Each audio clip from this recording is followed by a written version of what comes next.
We wait in lines all the time, but how do institutions like metro systems make sure that we aren't stuck waiting forever? The secret lies in Little's Law. Let's illustrate this more clearly with an example. So if we know the flow of cars into this garage over here, 10 cars come per hour, right? And because we know how long they spend in this area, maybe it's like a shopping district or something, cars only are here for 1 hour usually. So Little's Law then states that the average amount of cars in the area, in the garage at any given time at L will be equal to 10 times 1, which is 10. So as this comes in during the typical hour, there will be 10 cars.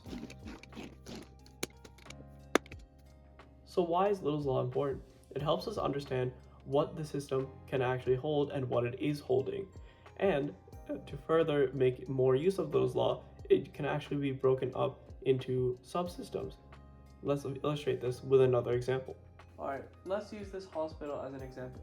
So given that 100 patients an hour come to the ER, and each patient spends about 2.4 hours in the ER, that means that the average amount of patients within the ER is 240. However, if we're able to split the patients into two groups, one group half is minor cases and half are major cases, if we can cut the case time for minor cases by 25%, meaning that each patient spends about 1.8 hours within the ER instead, then that means that the average amount of patients inside will be 210. It means that 30 beds will be freed up. This means that the hospital staff will be less overloaded. Although it may seem simple, Little's Law helps further define operations research and helps us understand how our systems can function and how we can get the most out of our already scarce resources.